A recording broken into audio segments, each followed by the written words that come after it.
I used to think one reckless second couldn't possibly change an entire life. But I was wrong, because the moment my lips brushed my captain's cheek in that silent locker room, everything I believed about myself began to unravel.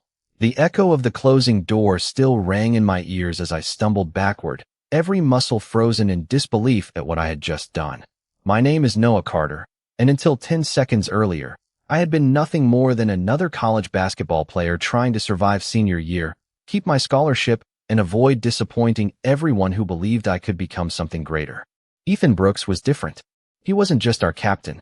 He was the steady voice in every timeout, the first one in the gym before sunrise, and the last one to leave after practice. Everyone admired him because he never demanded respect. He earned it. Maybe that was why I admired him too much. Practice had ended almost 40 minutes earlier. Most of the team had already left for dinner, their laughter fading down the hallway while I stayed behind pretending to reorganize my locker. The truth was simpler. I had been waiting for the room to empty because being around Ethan somehow felt easier when nobody else was watching. He stood a few lockers away, quietly folding his practice jersey with the same calm precision he brought to every game. The fluorescent lights reflected off the polished floor, and the only sound was the distant hum of the ventilation system. It should have been an ordinary evening. Instead, my heart refused to slow down. Ethan looked over his shoulder and smiled the way he always did whenever he caught me staring into space. "Long day?" he asked. I nodded too quickly, embarrassed that I couldn't find a normal answer. He walked closer, stopping just a few feet away. "You played well today," he said. "You're finally trusting your instincts." Those words should have made me feel proud. Instead, they shattered every wall I had spent months building around feelings I wasn't ready to name. Before I could think, before reason could catch up with emotion, I stepped forward. It wasn't planned. It wasn't dramatic. It was one impossible heartbeat where courage and panic became the same thing. I leaned in and pressed a brief, awkward kiss against his cheek. The instant it happened, reality crashed over me. My stomach dropped. My face burned. I took 2 hurried steps backward, unable to breathe. Ethan didn't move. He simply stared at me with an expression I couldn't read, not angry, not amused, just completely stunned. Silence swallowed the room. I opened my mouth to apologize, but no words came out. Every possible explanation sounded worse than the last. Then, just as I turned toward the exit, the metal handle on the locker room door slowly began to twist from the outside. Someone was coming in. The locker room door swung open just enough for assistant coach Miller to step inside, carrying a clipboard tucked beneath one arm. He barely glanced in our direction before shaking his head with a tired smile. "You two are still here? The equipment manager is locking up in 5 minutes." Ethan answered with his usual calm voice before I could force a single word out. "We were just finishing up, coach." There was nothing unusual in his tone, nothing that hinted the world had tilted off its axis less than 30 seconds earlier.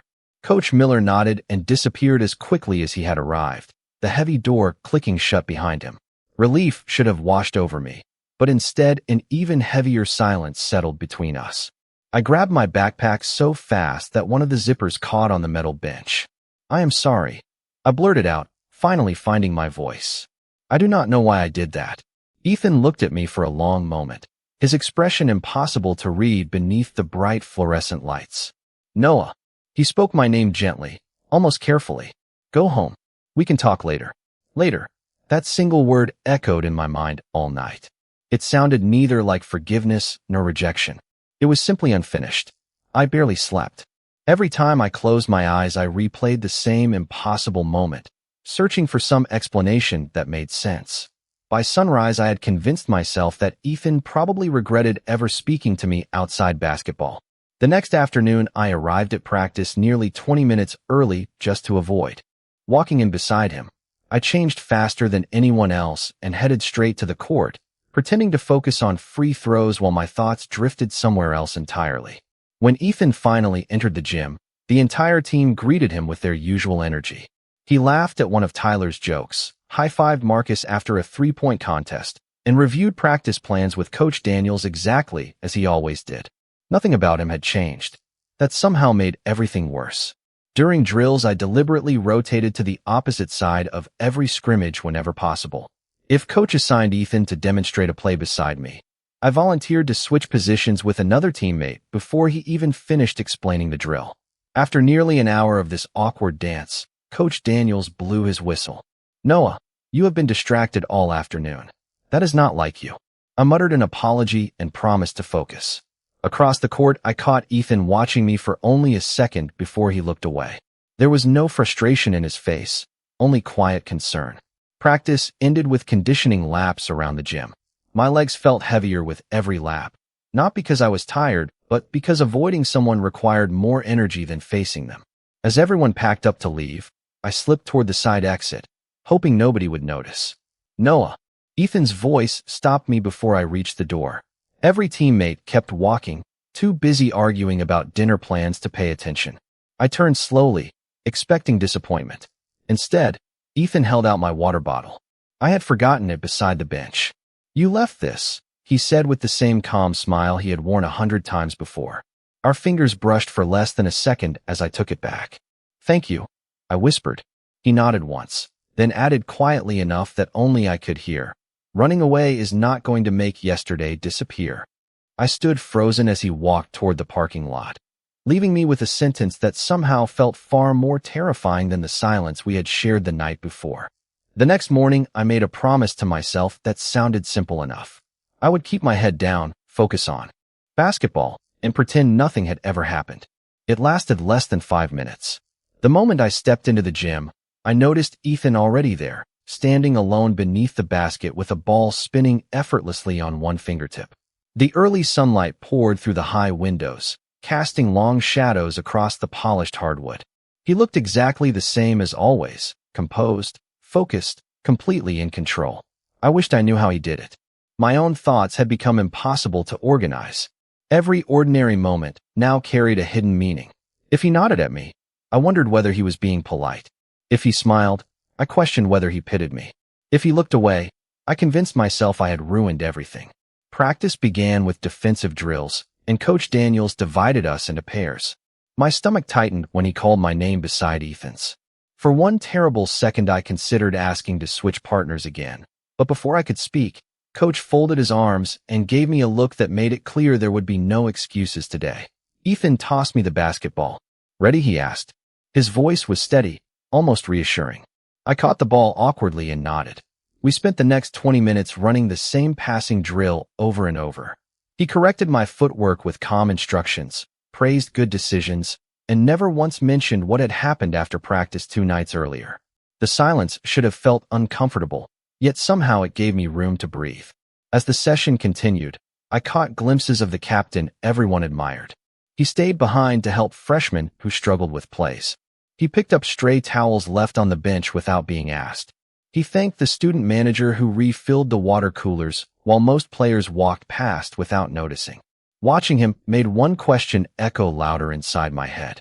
How had someone like him become interested in talking to someone like me in the first place? After practice ended, Coach Daniels called Ethan into his office. I headed toward the parking lot, assuming the day was finally over, but I realized I had left my notebook beneath the bleachers. When I returned to the empty gym, I stopped just outside the partially open office door after hearing my own name. "Noah has talent," Coach Daniels said. "He is carrying too much pressure lately." Ethan answered after a thoughtful pause. "He always carries more than people realize. He pushes himself harder than anyone on this team." There was genuine respect in his voice, not forced encouragement, not casual politeness. Coach chuckled softly. "You notice everything, do not you?" Ethan hesitated before replying. "When you are responsible for a team, you learn to pay attention." I quietly stepped away before either of them noticed me standing there. During the drive home, I replayed those words again and again. Maybe Ethan had simply been doing what a captain should do. Maybe I had imagined everything else. Yet one memory refused to disappear. Months before any of this happened, after I missed an important free throw during a tournament, everyone else had boarded the bus while I stayed alone in the empty arena. Ethan had quietly sat beside me for nearly 15 minutes without saying much at all.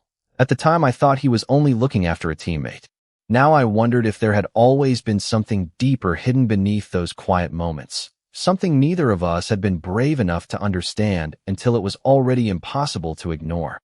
For the first time since everything changed, I stopped assuming I knew what Ethan was thinking. The conversation I had overheard outside Coach Danielle's office stayed with me through the rest of the week.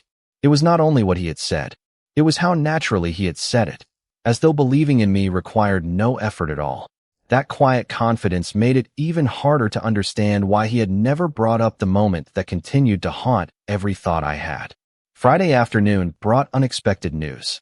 Coach Daniels gathered the team at center court after practice and announced that several starters needed to rest before the regional tournament. To keep everyone sharp, he assigned extra individual sessions over the weekend. When he read the list of pairs, I almost laughed at the terrible luck. Ethan and Noah. Saturday morning. 8 o'clock. The rest of the team quickly scattered, joking about giving up part of their weekend. I considered asking Coach for a different partner, but before I could speak, Ethan walked over carrying 2 basketballs beneath one arm. 8 o'clock, he repeated with a small smile. Do not be late. Saturday arrived with clear skies and cool air. I pulled into the nearly empty parking lot 10 minutes early, expecting Ethan to arrive after me. Instead, his truck was already there. Inside the gym, he was setting up cones across the court while quiet music played through the overhead speakers. Morning, he said. You actually beat the clock. I smiled without thinking. Barely. For the next hour, basketball became wonderfully simple again. We worked on footwork, passing angles, defensive positioning, and reading the floor before making decisions. Without the noise of teammates or coaches, Ethan explained every adjustment with patience that surprised me. Whenever I made a mistake, he did not criticize me. He showed me another way to approach the same play until it finally felt natural. Slowly, the nervous tension that had followed me all week began to loosen. During a short water break, we sat on the lowest row of bleachers overlooking the empty court. Sunlight spilled across the hardwood, making the entire gym feel quieter than I had ever noticed before. Ethan looked out toward the baskets instead of at me. You have been carrying something heavier than basketball, he said softly. I stared down at my water bottle, turning it slowly in my hands. I thought you would be angry. He shook his head. Confused?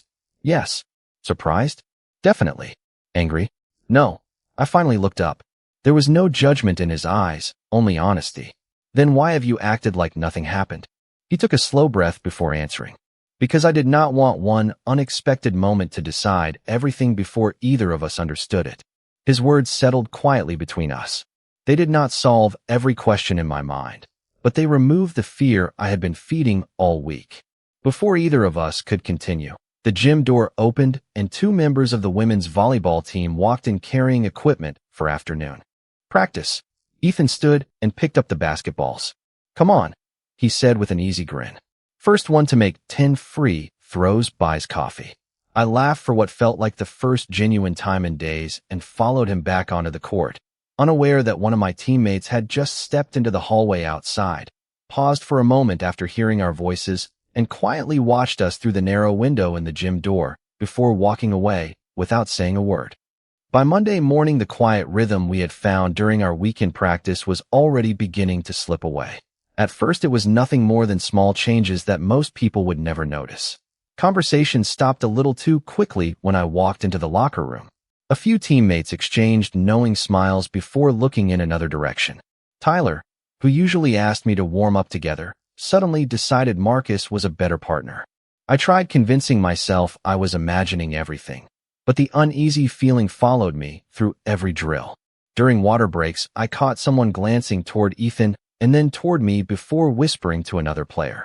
None of them said anything openly, yet silence could sometimes feel louder than words.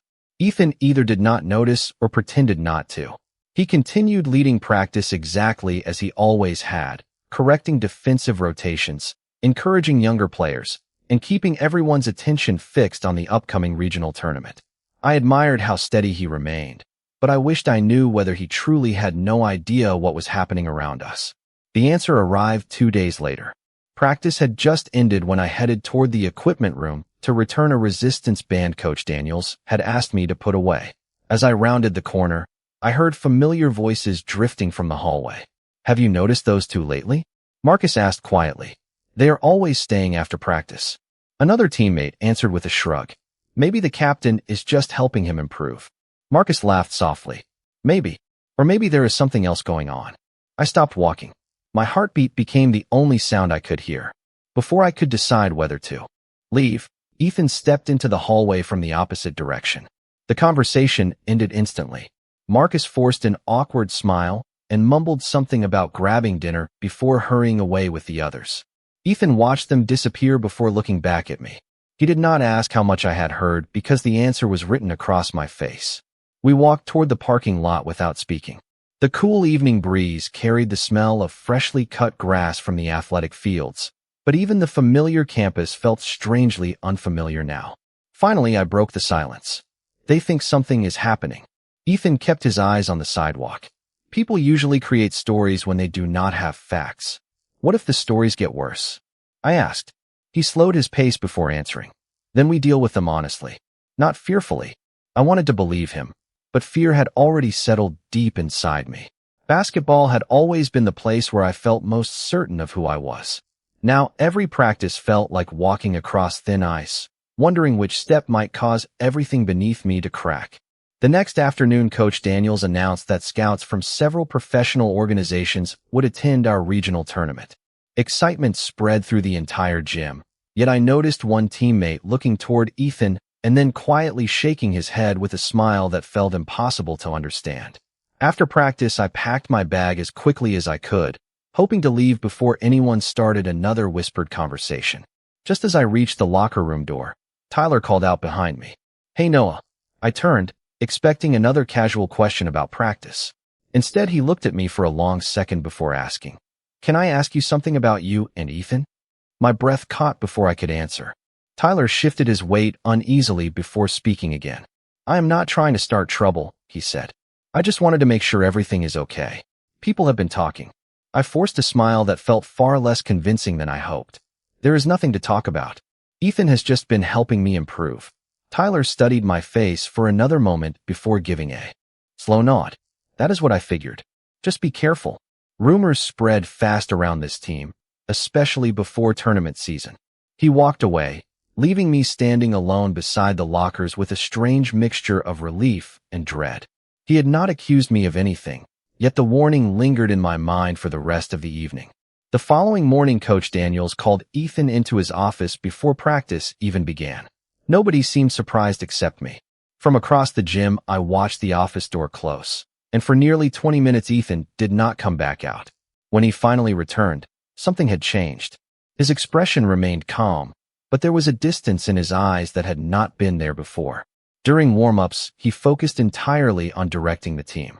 He corrected my positioning with the same professional tone he used with everyone else. There were no quiet conversations, no encouraging smiles that lasted a second longer than necessary, no moments that could be misunderstood. I told myself this was probably the right decision, but the sudden change still hurt more than I expected. At the end of practice, Coach Daniels dismissed everyone except the team captains.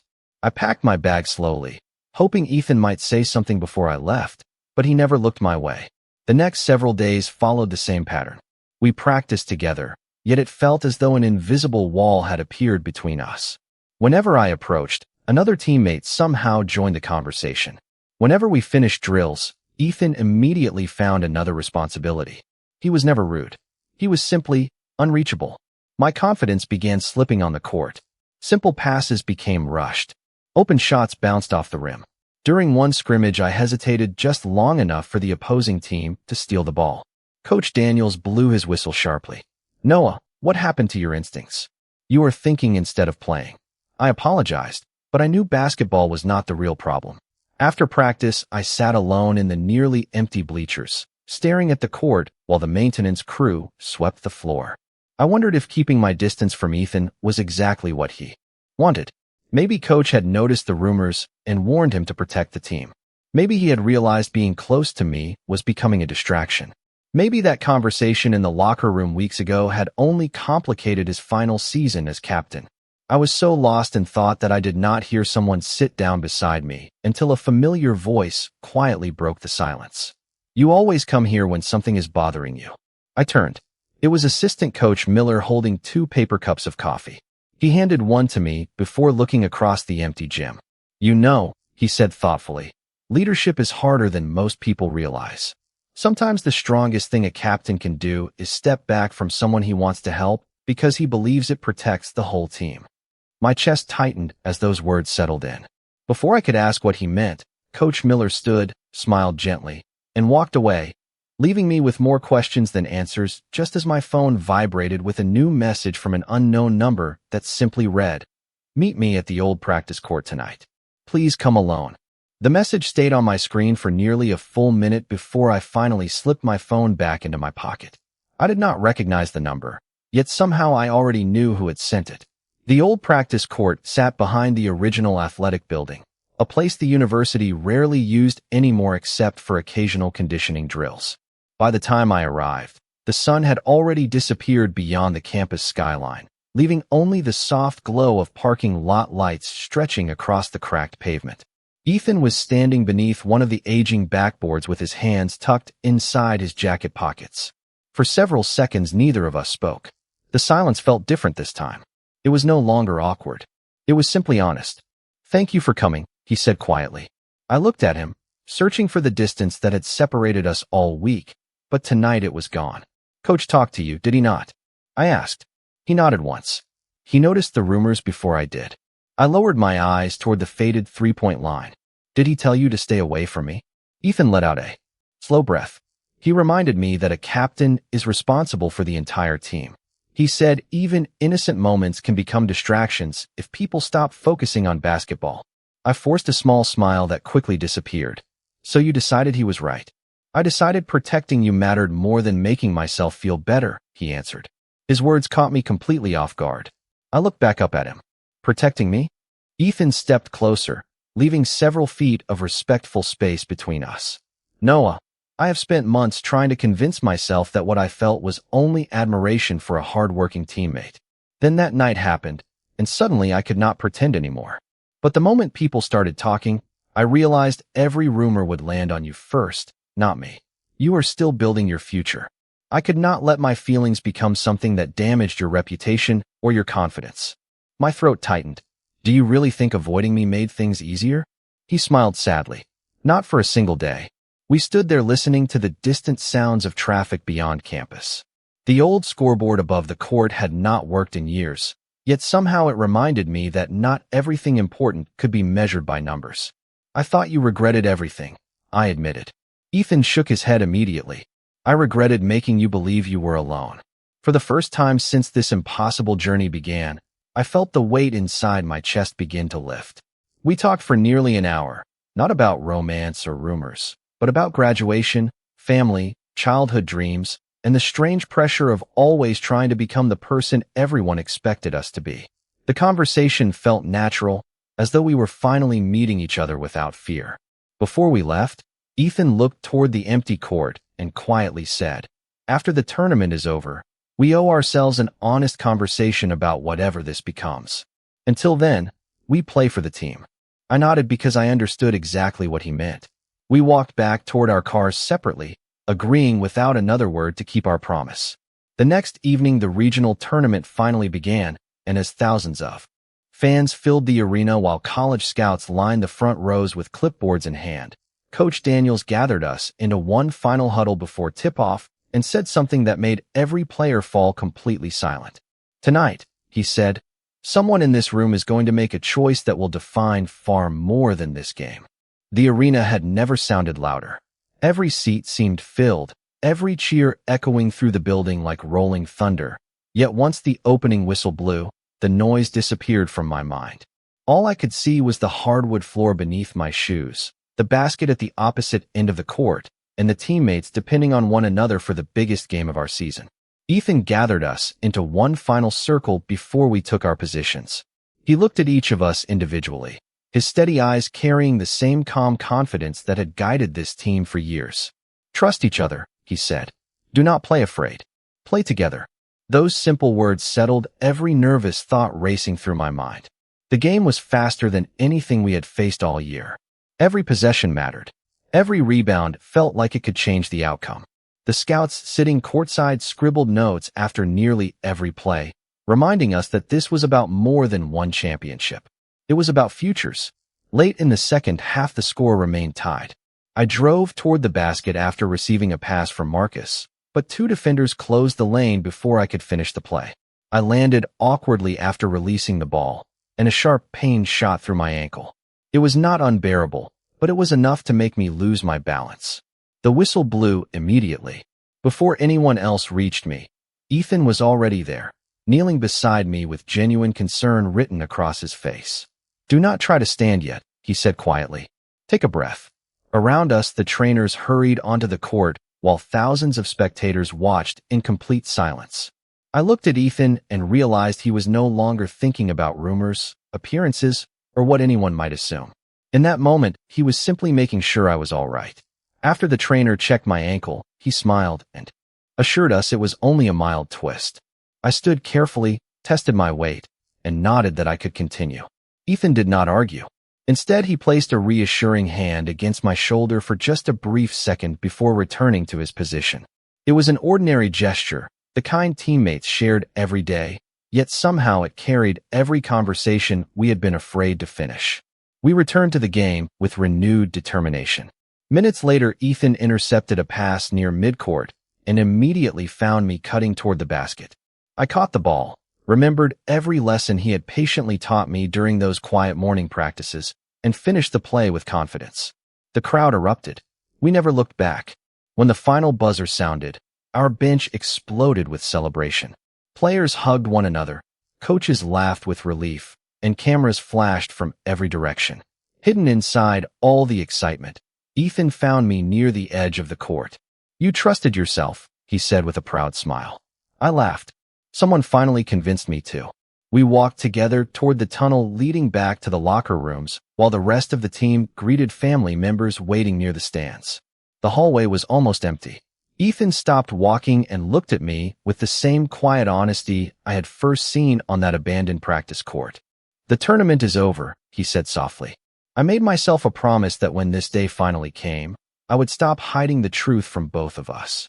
My heart began racing again, but this time it was not because I was afraid. It was because I already knew the next words were about to change everything. For a long moment, neither of us spoke. The celebration from the arena echoed faintly through the hallway, but it felt miles away. Ethan smiled with the quiet confidence that had always made the impossible seem manageable. "I spent weeks trying to convince myself that staying away from you was the right thing to do," he said. "I thought if I buried my feelings deeply enough, they would disappear. They never did. I felt every anxious thought that had followed me since that night finally begin to loosen. I thought I had made everything harder for you," I admitted. "I thought one impulsive mistake had ruined the friendship we had." Ethan shook his head gently. "It was never a mistake, Noah. It was unexpected. It scared both of us, but it also forced me to stop pretending." I laughed softly, partly from relief and partly because hearing those words felt almost unreal. "I have spent every day wondering whether I imagined what was between us." He looked directly into my eyes with complete honesty. "You did not imagine it. The weight I had carried for weeks disappeared in a single breath." Without rushing the moment, Ethan stepped closer and asked quietly, "May I?" I nodded before I even realized I had answered. He gave me a brief, gentle kiss on the forehead, a simple gesture filled with warmth and respect rather than urgency. It lasted only a moment, yet somehow it said everything neither of us had known how to express. When we stepped apart, we both smiled like two people who had finally stopped running from themselves.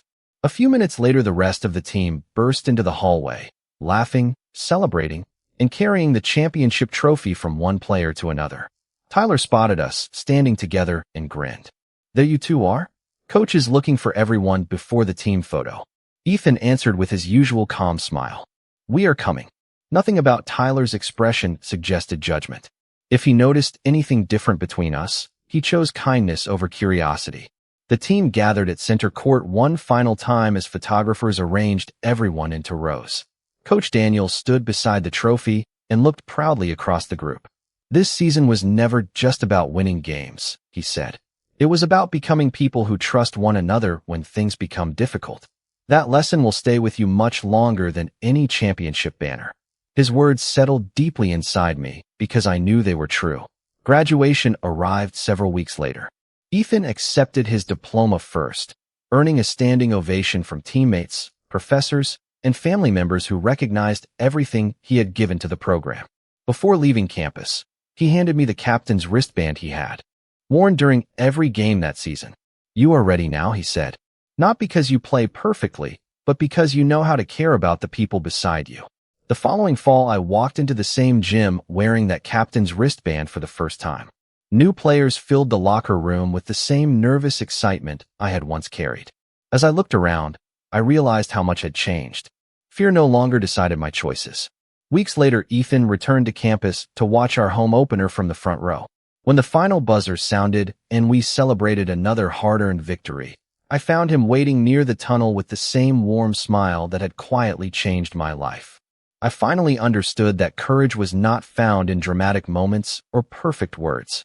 Sometimes it began with honesty, grew through patience, and became something lasting because two people chose trust over fear. Looking back now, I no longer remember that season only for the championship. I remember it because it was the year I learned that the strongest teams are built on trust, and the strongest love stories begin when two people stop hiding from the truth in their own hearts.